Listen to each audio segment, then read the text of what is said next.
dari orang tua saya, khususnya ayah saya nggak disetujuin. Kenapa kamu saya kuliahkan tinggi-tinggi sebagai seorang sarjana hukum, saya berkeinginan kamu melanjutkan studi yang lebih tinggi S2 untuk menekuni bidang hukum, cerita atau notaris dan sebagainya. Tapi kenapa harus saya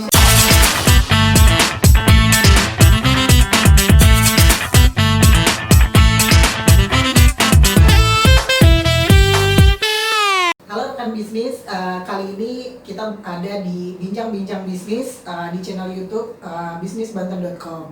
Kali ini akan tetap dipandu oleh saya Susi Kurniawati, dan kali ini merupakan episode kedua dan kita juga menghadirkan narasumber yang spesial sama seperti sebelumnya.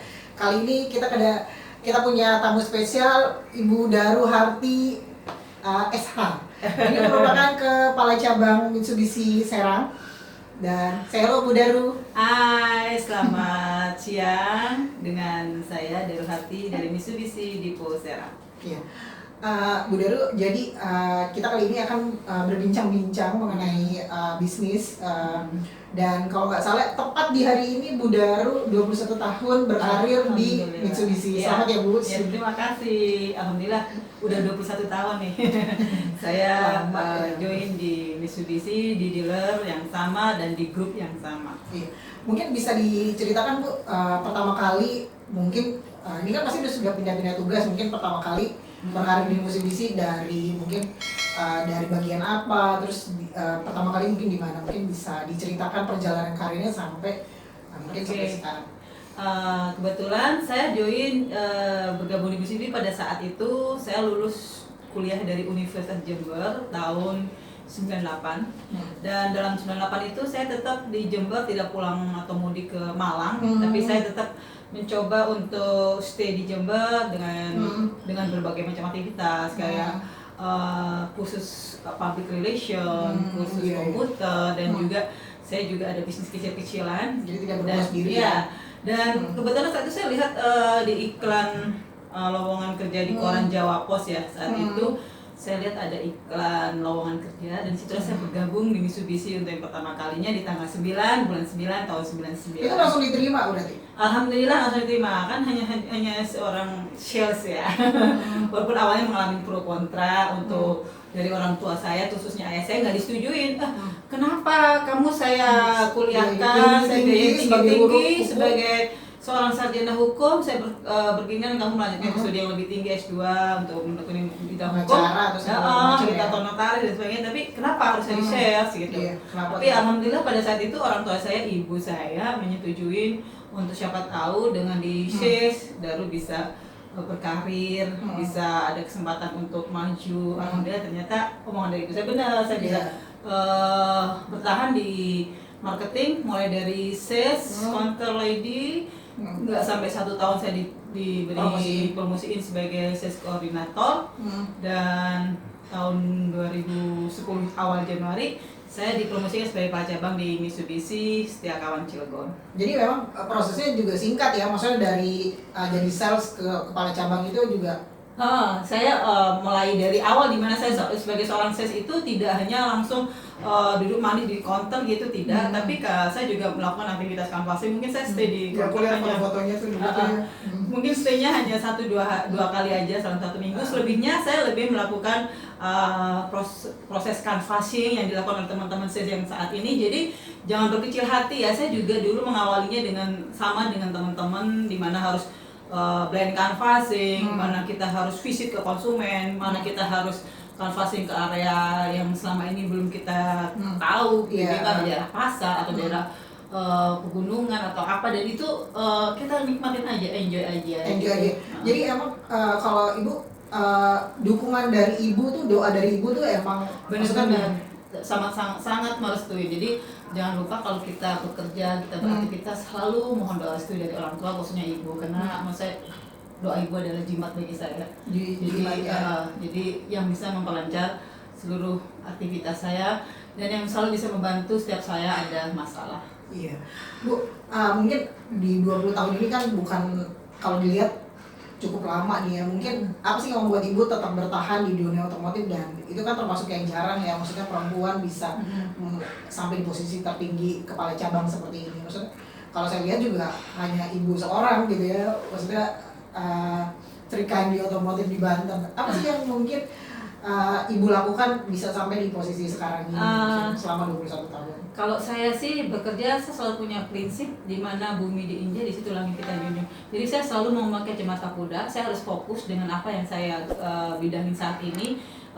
Dari awal saya masuk sarjana hukum itu harusnya kan nggak ada kompetensi sama sekali dengan bidang yang saya tapi bagaimana saya untuk tetap menikmati, enjoy, dan saya harus selalu menjaga semangat saya, karena bagi saya yang bisa memotivasi diri kita sendiri adalah semangat kita dan disiplin kita, kejujuran kita, dan itu juga harus dilakukan secara konsisten ya. Bagaimana orang bisa memberikan kepercayaan kita kalau kita tidak jujur, bagaimana orang percaya kita tidak melakukan dengan disiplin, bagaimana orang percaya kita kalau kita nggak melakukan dengan konsisten, dan itu yang saya terapkan. Dan saya selalu bersyukur bahwa saya berada di tempat yang benar.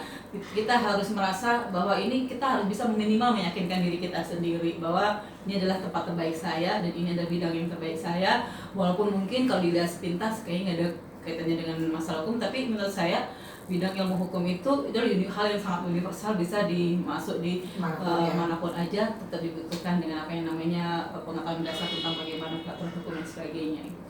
Kalau ini kan tadi ibu bilang semangat itu yang berarti semangat itu adalah fokus, konsisten, ya, disiplin, dan itu harus saya konsisten, jangan anget-angetan ya. Hari ini saya semangat di Soloyo karena saya nggak ada jualan. Nah itu akan mendemotivasi kita untuk segera bangkit. Kita harus menjaga terus di saat kita saya juga sering canvassing, saya merasakan begitu capeknya jadi seorang sales, dimana kita dipermalukan kadang juga oleh konsumen. Kita baru nawarin produk masih sudah ditolak, udah banyak banget yang kesini, udah nggak usah kadang gitu kan. Kadang udah banyak, udah brosur udah banyak gitu. Kadang saya menyiasatinya dengan tidak langsung membenarkan produk, dan kita bisa bicara santai, ngobrol bareng, atau mungkin sekedar beli produknya dia, hanya beli minum, beli permen. Sebenarnya dealing itu bukan semata-mata kita bisa SPK atau jualan mobil dengan konsumen, tapi bagaimana konsumen bisa menerima kita dikasih 1 gelas air minum, itu sudah berarti kita sudah memenangkan suatu proses awal kita dalam hal negosiasi gitu. Jadi nggak langsung to the point ya, maksudnya ketika kita mau menawarkan sesuatu mungkin ada tipsnya apa sih, mungkin kalau misalnya mereka buat jadi yang baru mulai berkarir di sales nih, mungkin apa langkah-langkah awalnya biar ya kembali lagi kita harus memakan kalau kita sebagai seorang konsumen apa yang nggak disukai konsumen kita juga harus hindari. Misalkan memaksa, kita langsung menawarkan sesuatu seperti hard selling ya. Jadi kita harus pelan-pelan bagaimana kita bisa meyakinkan mereka nyaman dulu ngobrol dengan kita ya. Bagaimana dia memiliki simpati, memiliki empati yang pada akhirnya terjadilah yang kesepakatan seperti yang kita harapkan, nggak terjadi yang namanya dealing gitu. Ininya ya, Bu, mungkin masih ada beberapa tanda kutip bahwa profesi sales masih dianggap kadang sebelah mata. Mungkin bagaimana Ibu menanggapi, terus membangun motivasi kepada tim-tim yang terutama di tempat Ibu sendiri di karyawan.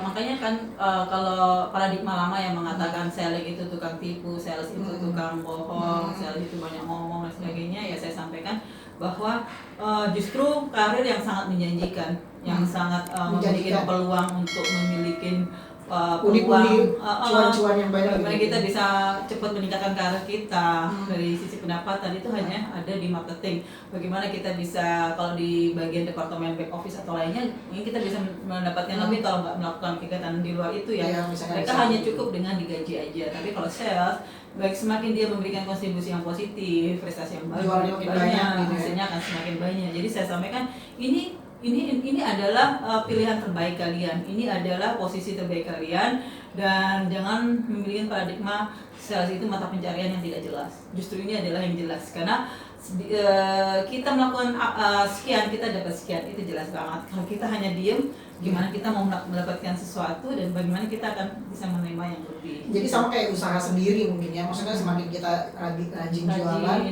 kita harus bagaimana kita melakukannya secara konsisten, bagaimana kita bisa memberikan benefit, menjelaskan benefit yang kita jual tentang produk kita, dan minimal itu harus dilakukan dengan benar-benar secara konsisten ya, tidak naik turun. Dan itu memang kadang ada titik-titik tertentu di mana sales itu mengalami titik jenuh, capek, bahkan mungkin udah dimotivasi lah yang nggak mau. Iya. Nah itu peran penting pertama bagaimana kita menumbuhkan suasana lingkungan kerja yang saling mendukung juga penting. Kita sebagai seorang atasan juga memberikan support, tidak hanya material tapi imaterial juga, dan memberikan perhatian, kepedulian, komunikasi yang baik, itu menurut saya penting. Ininya ya. Terus ya kalau saya lihat juga Ibu termasuk yang sering memberikan, ada morning briefing, ada motivasi setiap akhir pekan, kalau nggak salah hal-hal seperti itu tuh penting ya buat untuk membangun motivasi kembali. Karena menurut saya kita itu sama-sama membutuhkan, bukan hanya sekedar sales butuh saya, tapi saya sangat butuh sales. Jadi kita harus menerapkan bagaimana kita ini sebagai satu tim, di mana saya butuh kehadiran kalian dan kalian tetap butuh kehadiran saya. Ayo kita sama-sama jalan bareng, kita kumpul bareng, dan kita selesaikan target kita dengan jalan-jalan bersinergi, bagaimana kita harus kompak dan kita harus saling sharing informasi penting yang akan saya berikan kepada mereka, kondisi di lapangan mereka harus berikan ke saya, jadi strategi apa yang harus saya lakukan itu saya butuh informasi dari mereka. Semakin kita sering melakukan komunikasi itu akan semakin menumbuhkan motivasi seseorang untuk oh ya saya ini diperhatikan, dibandingkan dengan sales yang jarang masuk, itu udah saya yakin dia tidak akan semakin bagus, bahkan mungkin dia akan semakin tidak mendapatkan apa-apa, informasi juga tidak ada, kedekatan secara personal juga kurang, dan pada akhirnya dia akan tidak bisa jualan dan berkontribusi, dan untuk ininya ya udah pada akhirnya akan hilang dengan sendirinya. Terus kalau aku lihat juga Ibu termasuk yang royal, sekarang ngasih reward segala macam gitu ininya. Itu kebetulan aja kalau memang ada sesuatu yang perlu diapresiasi, saya apresiasi walaupun tidak selalu ya. Dan apresiasi tapi itu penting ya maksudnya untuk membangun. Penting karena itu akan tumbuh adanya yang namanya loyalitas, karena kita ada merasa diperhatikan, dipedulikan, dan tidak hanya dibutuhkan pada saat kita butuh aja. Tapi apresiasi itu nggak semata-mata saya berikan untuk yang semata-mata jualan, tapi juga mereka yang dari sisi rajin, disiplin. Itu pun ada poin-poin yang menjadi pertimbangan saya untuk memberikan bentuk apresiasi buat itu bukan buat hanya sales tapi juga karyawan yang lain ya. Ya, alhamdulillah itu seperti itu mungkin perlu juga. Ini ya.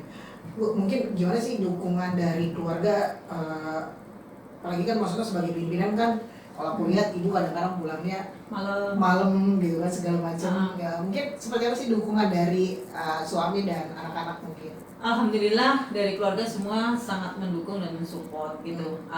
Bahkan saya sempat aja itu ke anak saya, Dela, Andra, misalkan mama berhenti kerja, jangan mama kerja aja. Jadi mereka sangat memberikan apresiasi kalau saya itu bekerja gitu. Kalau mereka menganggap mamanya itu seorang wanita yang hebat kalau bekerja. Kalau enggak kayaknya jangan lah, ngapain mama juga kalau bekerja. Udah kamu enggak butuh perhatian mama. Enggak lah, kan mama udah tiap pulang dipeluk aku, dicium aku gitu katanya Andra itu ya. Karena saya selalu ada momen-momen karena saya sudah seharian penuh di dealer di kantor, kerja pagi sampai malam, pada saat pulang saya ada ritual ya, dimana saya harus panggil anak-anak mereka, cium mama, cium, peluk gitu ya. Dan gimana tadi belajar sampai jam berapa, ada PR apa gitu.